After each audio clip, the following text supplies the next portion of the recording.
Salut à toutes et à tous, j'espère que vous allez bien. Voilà, on est ensemble évidemment pour ce débriefing du Grand Prix d'Espagne de Formule 1 qui vient d'avoir lieu du côté de Barcelone en Espagne. Victoire donc, vous le voyez, de Lewis Hamilton devant Max Verstappen et Valtteri Bottas. Alors, faut le dire, on a l'habitude de purges incroyables du côté de Barcelone. On va commencer par ça. Bien évidemment, je baisse le niveau de mon micro parce qu'évidemment, il était remonté, le petit Sadigo. On a l'habitude de purge dominicale du côté de Barcelone. Hein. Faut être franc. Eh ben, honnêtement, les amis, c'est pas tout à fait le cas aujourd'hui. Ça n'a pas été si mauvais, ce Grand Prix de Barcelone. Merci beaucoup, Sepsan, pour le follow. Je te dis quoi avec l'abonnement même, pardon. Je te dis quoi avec les 7 pré-saisons et maintenant, ça devient une habitude de venir sur ta chaîne. Au passage, j'adore tes brefs journalières sur YouTube. Ravi que ça plaise, évidemment, au plus grand nombre. C'est pour ça aussi que je fais tout ce genre de choses, bien évidemment. Mais voilà, on n'a pas eu vraiment un mauvais Grand Prix en soi. C'est-à-dire qu'on a eu une bagarre. Le dépassement pour la tête s'est fait au 60e des 66 Grands Prix. À un moment donné, on ne peut pas non plus en demander beaucoup plus que ça. Et comme le dit Luther Lex dans le chat, c'était une masterclass de Mercedes, donc cette victoire de Lewis Hamilton. On va revenir sur l'intégralité du classement que vous avez à ma droite. Et donc, dans l'ordre, eh bien, vous donnez un petit peu les courses de tout le monde. Lewis Hamilton qui a été impeccable. 100e pole position de Lewis Hamilton. Déjà, commençons par le record absolu, le nombre à 3 chiffres qui était absolument incroyable, vraiment, et inimaginable encore il n'y a pas si longtemps que ça. Eh bien, il y est maintenant avec 100 victoires, 100 pole positions et 98 victoires. On vous dit que les 100 victoires seront atteintes cette saison aussi. Je pense que ça ne fait pas de doute pour Lewis Hamilton. En tout cas, il y a de très grandes chances que ça se passe, même si on ne sait jamais ce qui peut arriver en Formule 1. Déjà, bon voilà, en qualif, ça a très bien géré encore une fois du côté d'Hamilton. Et puis la course, écoutez, il a été impeccable. Je trouve vraiment qu'il y a un côté maintenant patience chez Lewis Hamilton qu'il n'y avait pas avant et qui est très important parce que au départ, il se fait avoir par Verstappen, on va pas se le cacher. Honnêtement, voilà, c'était pas non plus complètement surprenant. Verstappen qui partait aussi en première ligne, a pu se mettre à l'aspiration, dépasser dans le premier virage de manière très autoritaire, faut le dire évidemment. Ça a été extrêmement autoritaire. Hamilton est assez intelligent pour justement ne pas complètement aller gêner son adversaire. Et j'avais lu sur Twitter notamment des gens qui disaient ça passe, ce que fait Verstappen, ça passe tranquillement, jusqu'à ce qu'Hamilton décide que non, et il y aura un accrochement entre les deux. Mais finalement, est-ce que Hamilton va un jour décider que non ? C'est là la question que je me pose. Parce qu'il sait qu'il a un avantage à chaque fois après au niveau stratégique. Il sait qu'il peut, sur la longueur de la course, remonter ce déficit d'un Verstappen qu'il passe au premier virage. Donc pourquoi est-ce qu'il irait s'ennuyer à essayer à tout prix de défendre face à Max Verstappen? Il le fait dans la mesure du possible, mais il va pas tout tenter, je pense, parce que honnêtement, c'est pas très utile. Il sait qu'en tout cas sur le sec, il peut revenir après sur Verstappen et il peut jouer le coup stratégique très bon. Pourquoi coup stratégique très bon? Parce qu'il a parfaitement géré son premier relais. Ça, on va pas se le cacher. Premier relais excellent de la part de Lewis Hamilton. On peut avoir l'impression qu'il est un petit peu à la ramasse par rapport à Verstappen dans le premier relais. Mais finalement, je pense que ça a été juste stratégique. Il a simplement géré ses pneus jusqu'à la première safety, jusqu'à la safety car. Ensuite, après le restart, il a géré ses pneus. Et ils se sont dit à la fin chez Mercedes, écoute, t'as encore des pneus, Lewis, pas de souci. Attaque, mets la pression sur Verstappen. Et ça a un petit peu forcé Red Bull à prendre la tangente, à dire écoutez, Hamilton revient fort, on va s'arrêter plus tôt que lui pour pouvoir gérer la fin de course, pour pouvoir vraiment prendre l'avantage là-dessus. Et je pense que c'est là que ça a été très bien joué de la part de Lewis Hamilton et de Mercedes, parce que du coup, voilà, Verstappen doit être le premier à s'arrêter, il s'arrête au 24e tour. Là, on se dit, logiquement, Hamilton va rester un tour de plus, il va s'arrêter au stand, et il va prendre la tête du Grand Prix puisqu'il avait pu continuer avec un tour de plus sur ses pneus qui étaient encore en bonne condition. Et Verstappen a connu un très mauvais arrêt, 4 secondes 2 chez Red Bull. Et finalement, à la surprise un petit peu générale, on fait 4 tours de plus chez Hamilton. Et je pense sincèrement que ce sont, dans les top teams, peut-être les seuls à s'être dit attends, un arrêt, ça va vraiment être impossible aujourd'hui. Privilégions déjà les deux stops. Donc finalement, ils se sont dit on peut se permettre d'allonger le premier relais, puisque de toute façon, il y aura un deuxième arrêt, et ce sera ce qui sera la stratégie la plus rapide. Donc finalement, il s'arrête au 28e tour, il ressort évidemment derrière Verstappen, il remonte, comme lors du premier relais, il remonte très fort sur Max Verstappen, et là, le coup stratégique, la masterclass absolue, 41e tour, on décide de faire arrêter Lewis Hamilton. Et à ce moment-là, j'avoue que chez Red Bull, qu'on n'avait pas contrecarré ça m'a un petit peu surpris. Parce que si vous regardiez ce qui se passait dans le reste du classement, on devait se douter que c'était le bon moment et c'était la bonne stratégie de faire 2 arrêts. Si vous regardez chez Williams, alors Williams, ils ont fait une stratégie extrême, on en parlera tout à l'heure, mais c'est Williams vraiment qui montre en premier que la stratégie à 2 arrêts est vraiment la plus viable. Donc à ce moment-là, Red Bull décidait de continuer sur un stop, c'était pas très utile, je pense qu'il se serait arrêté au 42e tour, ça aurait pu encore se jouer entre les deux. Même si en rythme de course, la Mercedes est un petit peu au-dessus. Il faut le dire, Hamilton était un petit peu au-dessus de Verstappen aujourd'hui en rythme de course, donc le résultat n'est pas illogique du tout, évidemment, mais je pense qu'un tour après, ça pouvait encore passer. 2 tours après, c'était évidemment fini, Hamilton aurait pris la tête du Grand Prix. On a pris donc la stratégie inverse chez Verstappen. Ils étaient obligés, de toute façon, à partir du moment où ils se sont pas arrêtés le tour d'après, ils étaient obligés de dire à Verstappen, écoute, on essaie de finir comme ça. Finalement, ça s'est terminé au 60e tour, cette course, avec le dépassement de Lewis Hamilton sur Max Verstappen. Mais Red Bull a fait d'un côté ce qu'ils pouvaient, mais de l'autre, ils se sont fait un petit peu avoir, ils se sont fait un petit peu endormir par Mercedes. Je vais pas dire que cette fois-ci, le fait d'avoir eu 2 Mercedes contre une Red Bull a été prépondérant, parce que Bottas n'a pas servi à grand-chose, honnêtement, mais ça a été une véritable leçon. Là, niveau stratégique, et c'est pour ça que Lewis Hamilton a salué à la radio après la course James Vowles, qui est le chef stratégiste le chef de la stratégie chez Mercedes, parce que c'est sorti de son chapeau d'une certaine manière, c'est lui qui a le premier pensé à faire tout ça, et c'est aussi encore une fois en fait l'intérêt aujourd'hui qu'on voit de la relation entre Lewis Hamilton et Mercedes, c'est là où se joue le titre, c'est sur une relation tellement serrée entre les deux parties. Les deux se consultent beaucoup, se concertent beaucoup. Hamilton donne son feedback sur les pneus. On explique toujours la stratégie et tout, et ça fait un superbe mélange. Et que Lewis Hamilton aujourd'hui continue de mener ce championnat du monde de Formule 1 et risque de le mener encore pendant pas mal de temps.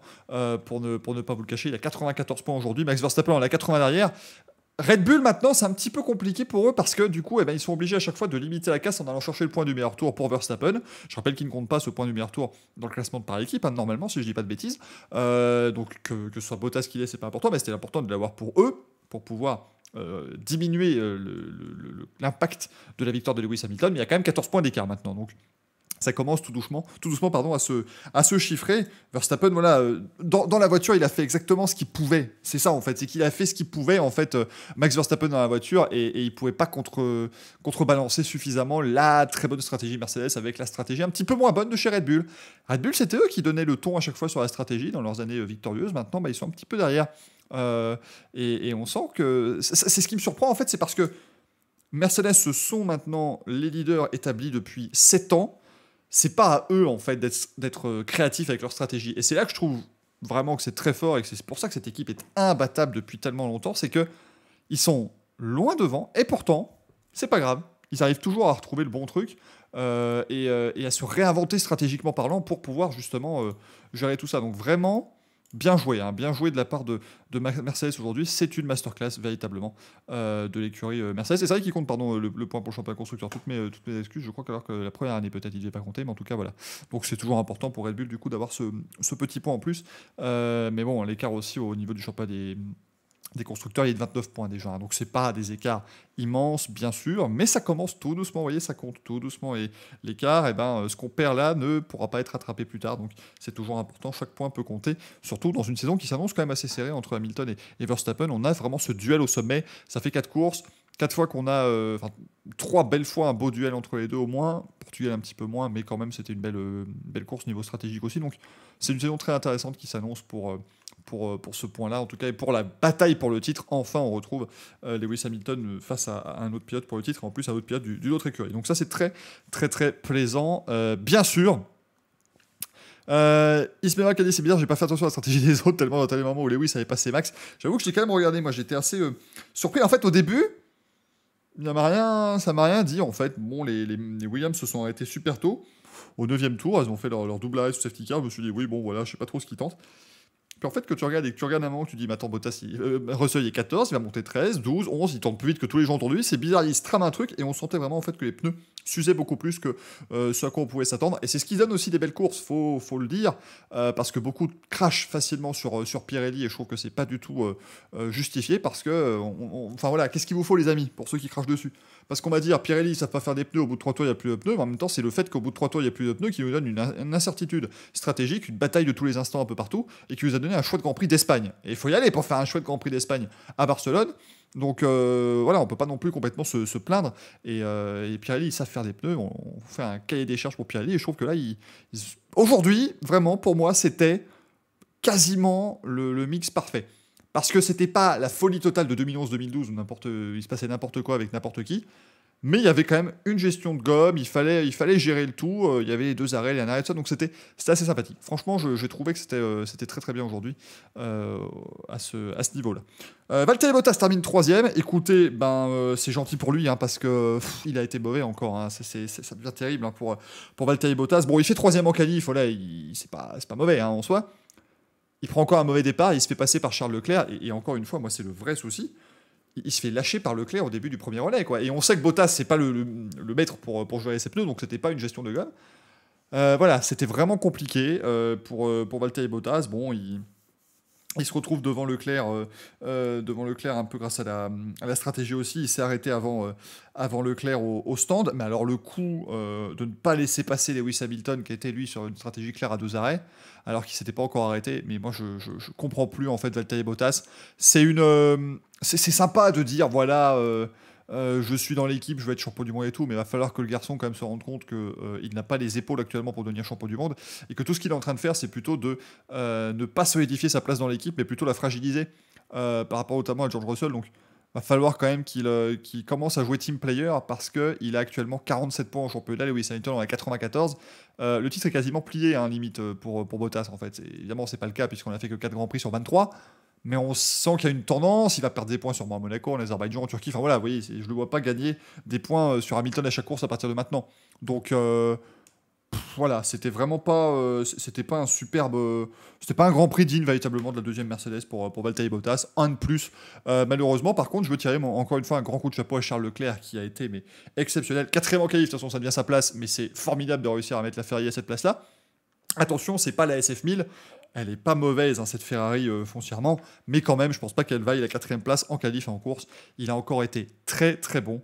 Charles Leclerc, son premier relais, il est mais incroyable. Franchement, les temps qu'il arrive à aligner au premier relais, c'est là qu'il construit sa course. C'était vraiment superbe. Il s'est arrêté très tard, malheureusement, pour son deuxième arrêt, mais c'est à partir du moment où la 4ème place semblait gagnée, parce que il était 3ème, hein, il avait dépassé Bottas avec l'arrêt de Bottas, le deuxième stop, mais on savait qu'il finirait pas, et voilà, Bottas l'a facilement dépassé. Mais voilà, qu'une Ferrari aujourd'hui puisse se permettre de faire un arrêt gratuit pour la 4ème place, c'est quand même quasiment inespéré par rapport à ce qu'on avait l'an dernier, donc bien joué. Charles Leclerc, très très bon Grand Prix, encore une fois, du Monégasque, mais on commence à avoir l'habitude, réellement. C'est-à-dire que Charles Leclerc, il est vraiment excellent. Donc voilà, c'est pas du tout surprenant de le voir encore une fois faire une superbe course. On me dit que Bottas est en burn-out, ouais, il va peut-être falloir qu'il s'y remette, hein, Valtteri Bottas. J'avais lu sur Twitter quelqu'un qui disait il va peut-être partir de son plein gré. Ouais, mais alors, il partira de son plein gré pour aller où? Parce que le problème, c'est que s'il part et qu'il dit voilà, je m'en vais de chez Mercedes, je veux jouer ma carte personnelle, j'imagine pas les directeurs d'équipe tous sauter sur leur téléphone quand on va leur annoncer Valtteri Bottas est sur le marché. C'est peut-être terrible ce que je dis là, mais en tout cas, les équipes de pointe ou celles qui aspirent à être des équipes de pointe dans le futur, je ne vois pas ce qu'un Valtteri Bottas apporterait, réellement. C'est malheureusement comme ça pour Valtteri Bottas actuellement. Sergio Perez termine 5ème, il s'est mal qualifié hier, il fait le tête à queue en plus en Q3, il prend un bon départ, cela dit, il gagne 2 places au départ. Après, il déroule la stratégie, mais c'était compliqué, hein, il était il était dans les échappements toujours notamment de la McLaren, si je dis pas de bêtises, de Ricciardo. C'était compliqué. C'était très compliqué, je trouve, pour Perez aujourd'hui. Ça n'a pas été un top Grand Prix. Et encore une fois, ça fait partie de ces Grands Prix maintenant où on est quasiment dans des conditions normales. Je veux dire, c'est Barcelone, tout le monde connaît parfaitement le circuit. Les conditions n'étaient pas pluvieuses ou quoi que ce soit. Donc vraiment, faut le dire, là, ça devient un peu compliqué. Heureusement, il y a son rythme de course qui lui permet quand même de revenir à chaque fois. C'est-à-dire que avec des qualifs pareils, un début de course pareil, un Gasly, un Albon, aurait été sûrement 6 ou 7e à l'arrivée, voire 8e. Là, au moins, bon, il y a eu ce qu'il faut. Après, c'est vrai qu'on dit qu'il faut qu'il s'améliore en qualif. Perez, il fait 2e à Imola, donc c'est pour l'instant, il faut juste qu'il trouve une constance. Il faut qu'il arrive à trouver la confiance avec la voiture, véritablement.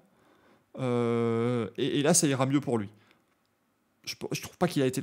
il n'a pas été bon face à Verstappen ce week-end, c'est sûr. Après, est-ce qu'on peut déjà dire que c'est... est-ce qu'on peut dire que déjà... c'est la deuxième voiture qui est en cause, il ne la prépare pas pareil, je suis pas encore certain. Je suis honnêtement pas encore certain, il faut attendre encore quelques Grands Prix pour moi. Daniel Ricciardo qui fait 6ème, joli départ, hein, joli départ, il remonte 5ème au départ déjà, Daniel Ricciardo, alors qu'il partait 7ème, donc très bon envol encore une fois du pilote australien. Il fait une chouette course, c'est très bon pour lui, je pense sincèrement, c'est très très bon pour lui d'avoir battu Norris, clairement, qualif, course, il a été devant ce week-end, c'est important. Je pense que c'est important pour Ricciardo. Je dis pas qu'il a annihilé Lando Norris ou qu'il l'a vraiment éclaté, hein, c'est pas du tout ce que je dis, mais au moins il a été devant. Donc c'est déjà positif pour lui.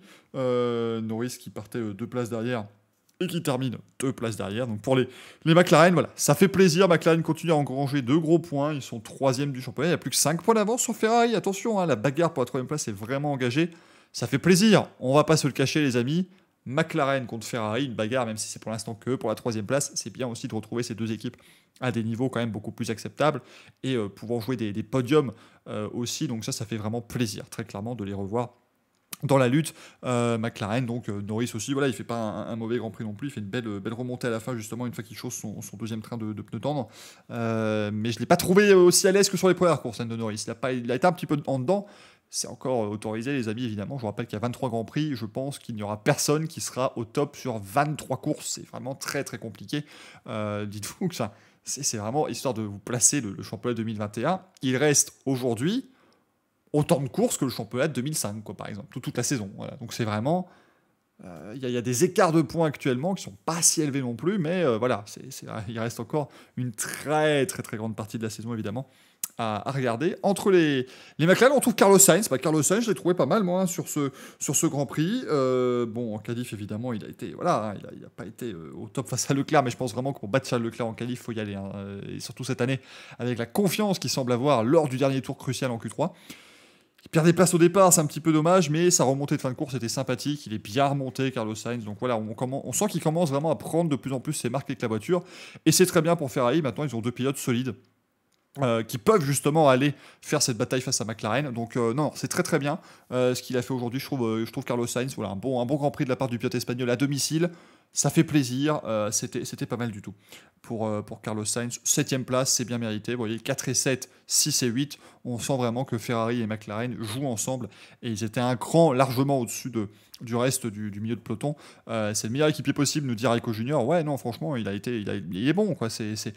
On sent que pour l'instant, il va pas faire de l'ombre à Leclerc.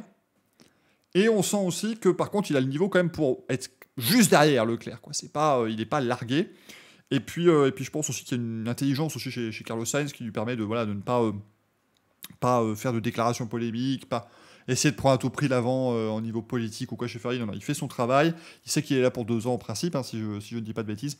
Donc voilà, il peut travailler sereinement et ça peut devenir un duo qui va en fait sur la longueur parce que honnêtement, il n'y a pas besoin d'avoir 2 top pilotes pour aller chercher le titre en fait chez Ferrari, on sait. Donc vous mettez un Leclerc qui peut devenir champion du monde et un Sainz qui honnêtement peut faire le bon second couteau, au moins le Barrichello de l'époque, je veux dire. Et c'est pas une injure, mais Barrichello, il tenait la baraque en fait derrière Schumacher. Il tenait mieux la baraque que Valtteri Bottas, peut-être même parfois chez Mercedes. Donc voilà, c'est pas une injure, ça lui permettrait, si Ferrari revient aux avant-plans et au premier plan dans quelques années, ça lui permettrait de jouer des victoires, des podiums, voilà, de se faire un bon petit palmarès à la Mark Webber, tout ça. Voilà, pourquoi pas, après tout, c'est pas mauvais, je pense, pour Carlos Sainz, qui serait quand même, je vous rappelle, l'un des premiers, enfin le 2e exemple avec Daniel Ricciardo, de pilotes vraiment Red Bull qui se sont émancipés de la filière. Et c'est le seul pour l'instant qui s'est émancipé de la filière sans être passé par l'écurie principale. Il est resté chez Toro Rosso, puis il est parti chez Renault, chez McLaren, maintenant chez Ferrari. Vraiment, voilà, c'est un très bon pilote ce Carlos Sainz, et il se débrouille pas mal du tout cette saison. Esteban Ocon 9e, ça a été compliqué hein, pour le Normand en fin de course. Il résiste à son compatriote Pierre Gasly, compatriote de pays et également de région, puisqu'ils sont normands tous les deux. La bataille de Normandie était là. J'ai pas trop compris en fait chez Alpine. Moi, ce qui m'a un petit peu, si vous voulez, chagriné avec Alpine, c'est qu'ils mettent les deux sur la stratégie à un arrêt. Ça, j'ai pas trop compris. Ils auraient dû, en voyant ce que faisait Williams, en fait c'est bête parce que beaucoup d'équipes pouvaient juste regarder ce que faisait Williams. Ils se sont arrêtés au 9e tour chez Williams et ils se sont arrêtés encore assez tôt pour le 2e arrêt. Latifi en a même fait 3, c'est vous dire. Tu pouvais clairement regarder ce que faisait Williams. À un moment donné, tu vois Russell 10 et Latifi 12, tu te dis quand même, à un moment donné, il faut faire 2 arrêts. Donc je pense qu'il aurait peut-être pas fallu mettre Ocon sur cette stratégie-là, mais peut-être Alonso, qui était un petit peu plus loin. Je trouve que c'est pas bête. Mais par contre, Ocon, extraordinaire hier en qualif, et en plus, il a subi, c'est Stéphane Guérin, le manager notamment de Romain Grosjean, qui l'a dit à la télévision belge aujourd'hui, il a souffert d'un souci de bougie en qualif. Donc il aurait peut-être pu aller encore plus vite et peut-être même dépasser Leclerc et se qualifier 4e. Donc vraiment 5e sur la grille, déjà c'était excellent pour Esteban Ocon. C'est dommage, il fait un très bon Grand Prix. Départ pas top, il perd 2 places, mais un très bon Grand Prix. Et malheureusement, c'est la stratégie qui pêche du côté de chez Alpine. Voilà, c'est aussi une équipe en restructuration, mais il faut commencer à se dire que quand il y a une opportunité comme ça de marquer des gros points, il faut réussir à gérer niveau stratégique. Mais voilà, il a fait une très belle course. Et je suis content quand même de revoir cette Alpine qui a l'air d'être pas mal finalement. Elle est pas mal du tout, cette Alpine. Donc c'est sympathique, finalement. Et effectivement, Raikko, comme tu le dis, Alonso, si on le met sur 2 arrêts, il fait un top 10, hein, il finit dans les points. Donc c'est un peu dommage, c'est une des rares écuries à ne pas avoir tenté une seule fois la stratégie à 2 arrêts. Pierre Gasly finit 10ème, lui il en a connu un Grand Prix aussi, Pierre Gasly, avec cette pénalité de 5 secondes parce qu'il n'était pas correctement placé sur son emplacement de grille. Je trouve que c'est un petit peu sévère, quand Felipe Massa faisait ça, lui il mettait les 3 quarts de la voiture devant, on lui disait rien. Depuis évidemment ça a été changé, il y a de nouveaux capteurs et puis un nouveau petit règlement.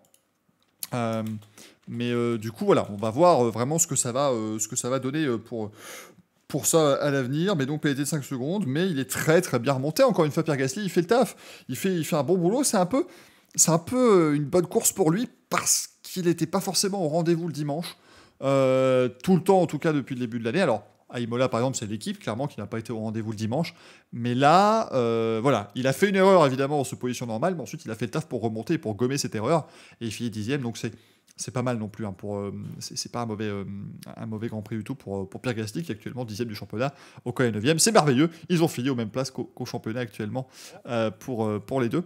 Lance Stroll 11ème, il a fait ce qu'il a pu avec cette Aston Martin qui véritablement a des grosses difficultés. Joli dépassement au début de course sur Fernando Alonso, puis ils se sont retrouvés encore une fois un petit peu plus tard, mais c'était sympa. Enfin, c'était en début de course oui, c'est en début de course quand il a fait extérieur sur Alonso. C'était très joli. Dans le virage 4, parce qu'en fait, Fernando Alonso a cette manière, on en parlera encore plus en détail tout à l'heure, mais de véritablement aller intimider les autres pilotes. En fait, c'est exactement son style de pilotage en bataille, c'est vraiment d'aller intimider les autres, de les forcer à ralentir. Il a essayé de faire ça dans le virage 4 sur Stroll. Stroll a dit non, mais je reste à côté de toi, mon gars. Je reste à ta gauche et je te passe au virage 5. C'était nickel, bien joué pour Lance Stroll. Après, il fait ses 2 arrêts, il remonte en fin de course et il finit 11ème à la porte des points. C'est dommage. À voir aussi s'il n'y aura pas de la pénalité en l'air. J'ai pas encore vu s'il y a eu quelque chose qui a été rendu de la part des commissaires sportifs, mais il était sous investigation avec Fernando Alonso. En fait, pour moi, dans la manœuvre, les deux peuvent en fait prendre une pénalité. Stroll parce qu'il n'est pas revenu correctement en sortant de la piste, il n'a pas pris l'espèce de long lap qu'ils ont dessiné, et Fernando Alonso parce qu'il pousse un petit peu Lance Stroll en dehors de la piste. Donc les deux pourraient être pénalisés, mais ça ne va pas changer évidemment la bagarre dans les points. Quel panache Fernand, c'est sûr Raikko, ça c'est le panache incarné Fernando Alonso. On va en parler très très loin, hein. Oui, 17ème place pour Alonso aujourd'hui, donc on va en parler dans quelques minutes évidemment. Kimi Raikkonen 12ème. Alors Raikkonen, mais alors lui, j'ai pas compris. Alors déjà évidemment, sur la grille de départ, quand on m'annonce, je me suis dit, c'est dommage que je l'ai regardé parce que franchement, vous m'auriez juste envoyé un message en disant, hey Michael, il y a un seul gars sur la grille qui est en médium, tout le reste est en soft. Je t'aurais dit, c'est Raikkonen évidemment. C'est-à-dire que voilà, hein, c'est lui. Mais il fait un départ de taré en médium alors que la piste était vraiment froide. Il arrive à dépasser 3 gars. Il fait un premier relais jusqu'au 37e tour, il met ses softs, il finit 12ème avec son Alfa Romeo. Vraiment, bien joué le père Kimi. Il a été encore excellent, très clairement. Star Wars qui nous dit j'aurais vu quand même plus haut. Non, hein, il n'a pas les moyens avec l'Alfa Romeo de jouer plus haut pour l'instant. Il a été très bon, il a été dans l'espèce de brawl absolu à la fin du Grand Prix avec tout le monde là. Mais super Kimi Raikkonen, encore une fois. Voilà, il a encore du jus, le vieillard, hein, Kimi Raikkonen, dont on vous dit tous les jeudis dans le Racing Café qu'il a inventé la roue, enfin il a co-inventé la roue avec Valentino Rossi, et le moteur, mais vraiment, Papy Kimi, il s'en est bien sorti. Et c'est important parce que les week-ends étaient de plus en plus compliqués. Le dimanche, ça va toujours, le samedi était toujours un peu plus compliqué pour Raikkonen, qui a encore été battu par Giovinazzi hier en qualif, mais par contre, super Kimi aujourd'hui en course, ça a été bien joué, et 12ème place bien méritée. Vettel 13ème, d'ailleurs je ne lui ai même pas mis un 2ème T, voilà, j'ai décidé de ne mettre que un T à Sébastien Vettel, putain, quel enfer, mesdames et messieurs, et personne ne l'a remarqué, bravo. Mais bon, voilà, Sébastien Vettel 13ème, j'ai rien noté de spécial, j'ai noté César Rostand, mais encore une fois, voilà, il fait ce qu'il peut avec cette Aston Martin. Je trouve qu'il est plus ou moins dans le rythme par rapport à Stroll maintenant, donc ça va. Il commence en fait vraiment à s'habituer un petit peu à cette voiture, donc c'est pas mal. C'est assez correct pour faire ici cette Aston. Fred qui demande, voilà les voitures. Stroll qui était inférieur à Perez, qui là est inférieur à Verstappen, et un jugement. Oui, non, mais si on commence à faire la triangulaire, ça marche pas comme ça, les amis, c'est beaucoup plus compliqué. Un jugement sur l'Aston Martin, cependant, avec la top pilote, elle serait peut-être presque au niveau de McLaren. Non, c'est impossible de dire ça, elle n'est pas bonne, cette Aston Martin pour l'instant.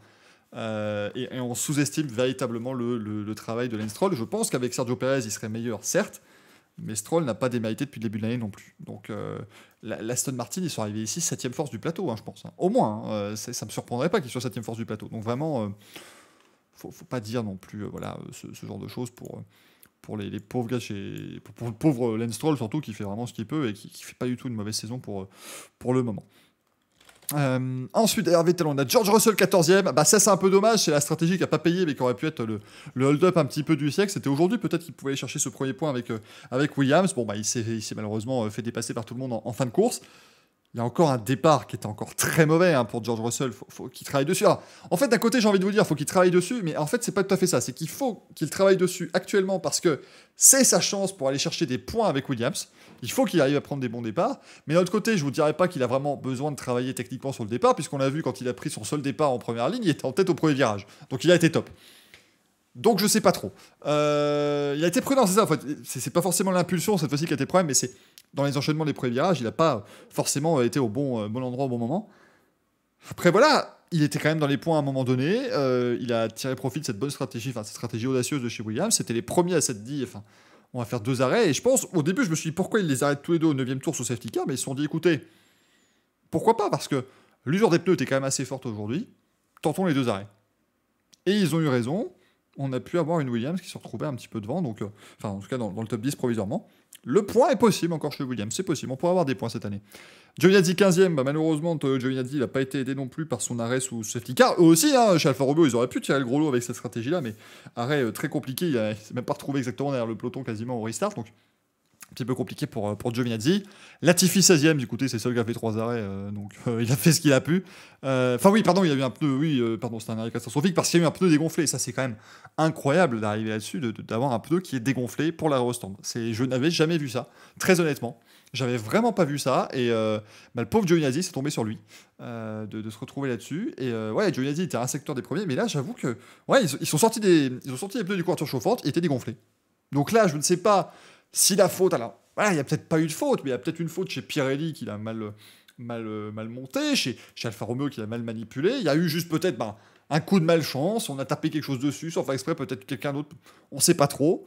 En tout cas, un pneu dégonflé à l'arrière au stand, c'était fou. Donc il fallait retourner dans le garage, chercher un nouveau train de pneus, parce que vous ne pouviez pas juste en changer un seul. Ça marche par train, évidemment. En Formule 1, ils ont bien réagi quand même quand ils ont vu ce souci.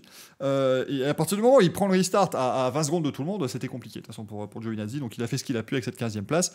Latifi 16e, comme je vous disais, voilà, pas grand-chose à dire. Fernando Alonso, alors lui... Alonso, je l'ai vu aujourd'hui piloter avec l'énergie du désespoir. C'est un petit peu le souci. La défense contre Stroll, c'est vraiment... je tente tout ce que je peux. Je lance la bagnole dans le virage, on va voir ce que ça donne. Après, ça marche. Il a réussi à tenir cette place un peu plus longtemps. Mais voilà, il a été un peu sacrifié. Il a essayé de tout défendre pour aussi peut-être protéger Ocon sur la fin de course, parce qu'on a vu que c'était chaud avec Gasly. C'est dommage. Je vous le dis, Alpine, ils auraient dû mettre un des deux pilotes au moins sur 2 arrêts. Et ils finissaient 8ème peut-être. Peut-être devant Norris, ouais. Mais bon, malheureusement, ça fait 9 et 17 pour les Alpines. C'est vrai que moi, le voir lent comme ça, c'était terrible. Ça m'a rappelé les pires heures de chez McLaren Honda. Mais heureusement, c'était dû à la stratégie cette fois-ci. C'était pas dû à la voiture. La voiture a quand même du potentiel. Je pense qu'on pourra bien s'amuser cette année avec les Alpines. Ça risque d'être assez sympathique. Mick Schumacher devant Nikita Mazepin. On va faire le petit paquet cadeau des As. Écoutez, Mick Schumacher, il a été encore très bon ce week-end. Il se qualifie devant Latifi. Donc ça, c'est très important. Il se qualifie devant Williams. Donc bien joué. Après, encore une fois, il a fait ce qu'il a pu avec son char à voile. Mazepin a fait ce qu'il a pu avec son char à voile, mais lui, il peut déjà pas grand-chose avec une bonne voiture, donc voilà. Et au moins, il n'a pas fait de tête à queue aujourd'hui, c'est déjà positif. Il s'est encore fait des amis hier en qualif, si je dis pas de bêtises, avec Lance Stroll qui lui a fait un doigt. Il se fait encore des amis, c'est ça le problème de Mazepin, en fait. C'est qu'à la rigueur, il serait juste lent. Mazepin, c'est pas grave. C'est pas le premier à être lent en Formule 1. Regardez, Latifi, il est là. Mais il fait de mal à personne, Latifi. Mais par contre, Mazepin, il emmerde tout le monde, en fait. C'est ça qui est assez dramatique. C'est qu'il ennuie tout le monde, Mazepin. Dans le paddock, il se fait vraiment pas des amis et ça va être très compliqué. Ça va être très, très, très compliqué. Il pile aussi en plein virage hier et Raikkonen l'évite parce qu'il a des réflexes. Il fait pas les choses comme il faut du tout, Nikita Mazepin. Et le seul abandon de la journée, les amis, Yuki Tsunoda, le pilote japonais, donc pas encore tip-top le week-end. Et Tsunoda, il faut qu'il fasse attention. Faut pas qu'il devienne tête de l'art, vraiment. Et il le devient un petit peu, si on est tout à fait honnête. les avis qu'il a à la radio maintenant, et connaissant Franz Tost, qui est le patron de chez AlphaTauri, s'il l'a pas encore fait, ça va souffler dans les bronches, parce qu'il va trouver ça inexcusable, hein, de parler comme ça à son équipe. Moi, quand j'ai vu que Tsunoda a abandonné sur un problème mécanique, je me suis dit, il va revenir, il va tous les égorger dans le stand, il va tous les frapper, tout ça va être dramatique. Heureusement, il a été beaucoup plus mesuré, visiblement. Mais non, c'était vraiment pas un très bon week-end pour Tsunoda. Il commence un peu à s'enchaîner les mauvais week-ends, c'est un peu compliqué. Pour Yuki Tsunoda, mais on verra ce que ça va donner. Bien évidemment, mais je ne perds pas confiance envers le pilote japonais. Il faut que lui retrouve la confiance, et ça passera par, à mon avis, une grosse explication avec son équipe pour qu'on lui dise, écoute, tu as la même voiture que Pierre, ne commence pas à douter de nous, on fait tout ce qu'on peut, tu es un rookie, tu as un apprentissage difficile, ça arrive à tout le monde, vas-y tranquille, vas-y mollo, ne te mets pas trop de pression. Parce que là, je pense que Yuki... il va pas pouvoir réagir comme ça tous les week-ends. Parce que imaginons, dans 2 semaines à Monaco, il fait une mauvaise qualif, il est aussi mis en Q1, il dira mais c'est un scandale et tout. S'il commence toujours à dire que l'écurie c'est un scandale, en fait sa partie de garage va un petit peu à peu se tourner de lui. Et tu perds la confiance de l'équipe comme ça, et c'est pas comme ça qu'il va pouvoir continuer véritablement. Donc c'est assez compliqué. Voilà, assez compliqué pour Yuki Tsunoda, mais voilà, écoutez, un Grand Prix, moi, que j'ai trouvé plaisant. Voilà, je me suis bien amusé devant ce Grand Prix d'Espagne de Formule 1, et c'est vraiment pas habituel pour moi à Barcelone, donc je suis assez content, et bah, ça me fait dire quand même, alors que pourtant c'est Monaco, bah, vivement dans 2 semaines quand même, les amis. Dans 2 semaines, le Grand Prix de Monaco, le Grand Prix que beaucoup de gens regardent évidemment chaque année avec grand plaisir, le Grand Prix dans les rues de la Principauté. Espérons encore une bagarre un petit peu Hamilton-Verstappen, même si là on sait qu'il n'y aura pas forcément de dépassement parce que c'est Monaco, mais voilà, on espère quand même qu'il y aura encore un niveau assez proche. C'est une belle chance pour Verstappen parce que la Red Bull est toujours très bonne à Monaco. Attention, il a la fâcheuse tendance de taper le mur, que ce soit en essai libre 3 ou en qualif à Monaco. Attention, parce qu'un Verstappen qui part en fond de grille, ça peut finir en 25 ou 26 à 3 ou 4 points, hein, pour Verstappen derrière. Donc attention, il va falloir être prudent, max, super max. Mais nous, en tout cas, on vous parlera ce jeudi dans le Racing Café à 20h30 de ce Grand Prix, évidemment. De ce Grand Prix ici d'Espagne de Formule 1. On reviendra également sur la Formule 2 qui était à Monaco ce week-end. On vous parlera du Grand Prix de France MotoGP la semaine prochaine. C'est dimanche prochain qu'on va retrouver le Grand Prix de France Moto. Ça fera super plaisir. On parlera de l'IndyCar qui roulera samedi prochain sur le routier de l'Indianapolis Motor Speedway. On vous parlera donc de plein de choses.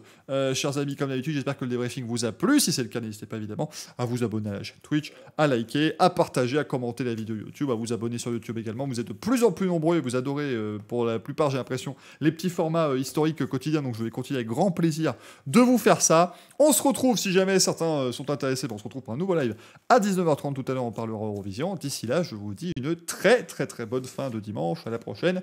Ciao.